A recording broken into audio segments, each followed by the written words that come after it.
अरे यार अमित, तुझे कितनी बार समझाया है भाई, इतना नशा मत कर यार। अरे इस लाइफ का कुछ पर्पस समझ, आगे बढ़। मतलब क्या कर रहा है भाई, हद हो गई है लिटरली।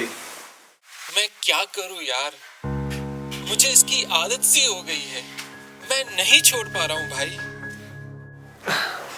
अच्छा सुन, मैं बाद में बात करता हूँ। मैं थोड़ा थक गया हूँ अभी ना, मैं तुझसे बाद में बात करूँगा, ठीक है? चल बाय।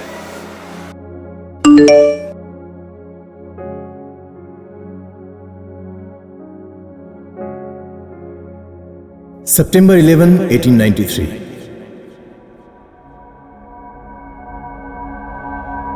भारत के 30 साल के युवा ने जब वर्ल्ड्स पार्लियामेंट ऑफ रिलीजन्स में कदम रखा, तब किसी ने यह सोचा भी नहीं था कि एक गुलाम देश के युवक के विचार इतने स्वतंत्र हो सकते हैं।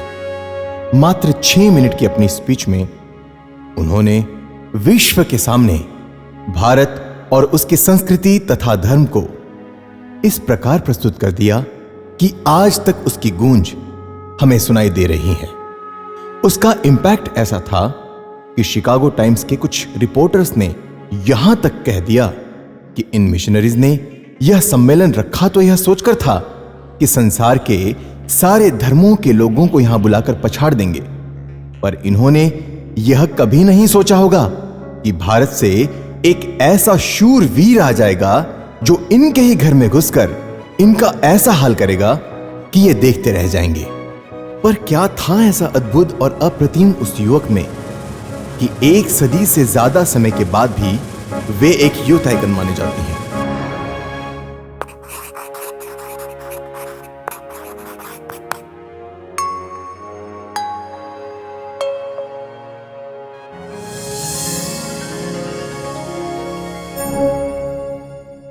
हालांकि स्वामी विवेकानंद जी ने तो यह कहा था कि वर्ल्ड्स पार्लियामेंट ऑफ रिलीजन्स उनका उद्देश्य नहीं, बल्कि लक्ष्य प्राप्ति के लिए सिर्फ एक माध्यम था। ऐसे ही वेस्टर्न वर्ल्ड को भारत की स्पिरिचुअल हेरिटेज का उपहार देना और उनसे भारत के लिए इकोनॉमिक सपोर्ट का लाना भी इस लक्ष्य का एक पड़ाव ही था। फिर उनका विजन, उनका लक्ष्य एग्जैक्टली था क्या? विवेकानंद जी की शुरू से ही स्पिरिचुअल इंक्लिनेशन थी। तब रामकृष्ण परमहंस जी ने ईश्वर दर्शन करा के उन्हें देश और मानवता की सेवा के लक्ष्य की तरफ मोड़ दिया। और स्वामी जी के भी एक कथन में यह बहुत अच्छी तरह स्पष्ट होता है, मुझे ऐसे 100 युवा चाहिए जो कि प्योर और सेल्फलेस हो, तो मैं इस पूरे विश्व को हिला दूंगा। जैसे कि वे कह रहे हों कि उन्हें 100 विवेकानंद ही चाहिए ऐसा पॉजिटिव ट्रांसफॉर्मेशन लाने के लिए। और हम अगर आज के समय की नेगेटिविटी और ह्यूमैनिटी के ओवरऑल डिक्लाइन को देखें तो भी स्पष्ट होता है कि ऐसे बदलाव की जरूरत आज से ज्यादा पहले कभी नहीं हुई। पर स्वामी विवेकानंद ने युवाओं को ही इतना महत्व क्यों दिया? युवा ऐसा क्या कर सकते हैं? किसी ने सही ही कहा है, जो तेज नदी की चाल को मोड़ दे, जो शक्तिशाली पर्वतों को भी तोड़ दे, ऐसे हिम्मत, ऐसे उत्साह का नाम है युवा। हर प्रश्न, हर सवाल का समाधान है युवा। चाल में हो गति ऐसी कि शत्रु भी दहल जाए, उस हिम्मत, उस उत्साह का नाम है युवा। पर इसके कंपैरिजन में अगर आज के यूथ को देखें तो उसकी हालत भी किसी ने सही ही बयां की है। व्हाट्सएप, FB, इंस्टा से ही जीता है। फोमो के कारण कुछ भी पी लेता है। OTT सीरीज एक ही रात में कर लेता है खत्म। बड़ों की बातें तो जैसे लगती है सितम। देश के लिए निकालता ही कहां है वक्त। जिंदगी उसकी खुद पर ही शुरू और खुद पर ही खत्म। और स्वामी विवेकानंद जी ने तो सिर्फ युवा नहीं, प्योर और सेल्फलेस युवा की मांग करी। प्योर मतलब जानते हैं, स्वामी विवेकानंद के बारे में यह कहा जाता था कि वे अगर किसी वैश्या के साथ भी एक ही कमरे में रह जाएं तो वे संत बनकर निकलेंगी। पर क्या आज के यूथ के लिए यह करना संभव है? यह हमें खुद से ही पूछना चाहिए। इसी तरह स्वामी जी को विदेशों के कई वेल्दी और प्रेस्टिजियस परिवारों से मैरिज प्रपोजल आए थे, पर उन्हें यह एक डिस्ट्रैक्शन ही लगा और वे अपने लक्ष्य से डिगे नहीं। इसे हम सेल्फलेसनेस नहीं तो और क्या कहेंगे। हालांकि उनका महिलाओं के प्रति सम्मान कभी कम नहीं हुआ। उन्हें स्वामी जी ने हमेशा आदर भाव से ही देखा। लेकिन क्या हम जानते हैं कि प्योरिटी और सेल्फलेसनेस किसी में भी गुणों का खजाना भर देती है। फॉर इंस्टेंस, विवेकानंद जी का थॉट प्रोसेस शार्प तो था ही, साथ ही उसमें बैलेंस भी था। हम उन्हें मोनोथेइज्म यानी अद्वैतवाद के लिए जानते हैं, पर मूर्ति पूजन का सही कारण उन्होंने ही समझाया। जब अलवर के वेस्टर्नाइज हो चुके महाराजा ने उनके सामने आइडल वर्शिप पर ताने कसे, तब स्वामी जी ने उसके दीवान से यह कहा कि वह महाराजा की मूर्ति पर थूके।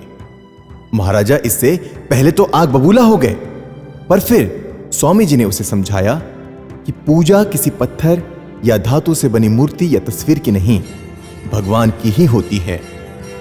मूर्ति तो बस एक माध्यम है खुद को कंसंट्रेट करने का। इसी प्रकार उनकी लक्ष्य के लिए क्लैरिटी ऐसी थी कि विदेशों के किसी भी कंफर्ट को उन्होंने अपने जोन में आने ही नहीं दिया।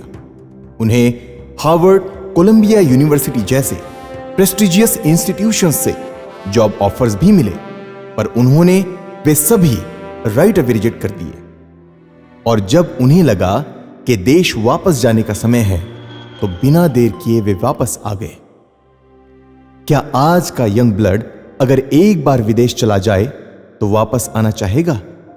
पर देश और देशवासियों के प्रति प्रेम ने उन्हें वहां रुकने ही नहीं दिया। वे यह जानते थे कि आर्थिक मदद आने पर भी अगर सदियों से गुलाम जनता को स्पिरिचुअली अवेकन नहीं किया, तो पूरी दुनिया की संपत्ति भी भारत के एक छोटे से गांव के लिए काफी नहीं होगी। गौर करें तो सभी तरह के दोषों और विकारों पर जीत प्राप्त कर चुके थे वे, तभी स्वतंत्रता उनके आचरण से झलकती थी।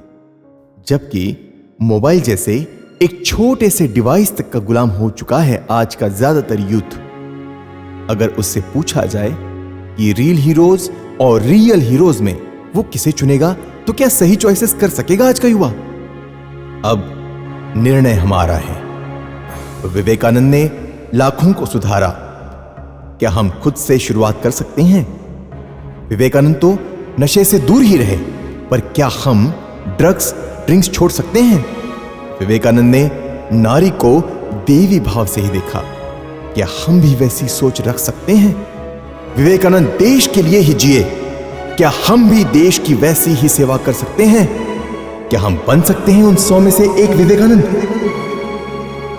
अच्छा सुन अमित, हाँ मैं तुझे ना अभी एक वीडियो का लिंक शेयर करा है, तू उसको अभी जरूर देखियो, ठीक है?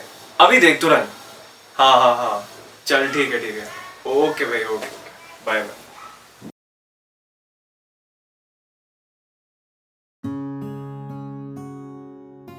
हेलो, और भाई अमित क्या हाल है तेरे? क्या प्लान है इस वीकेंड का? कहीं चलना वलना है कि नहीं? अरे कोई प्लान नहीं है भाई। अच्छा यार जब से वो वीडियो देखा है ना स्वामी विवेकानंद जी का, सच्ची बता रहा हूँ यार, ऑसम है ऑसम।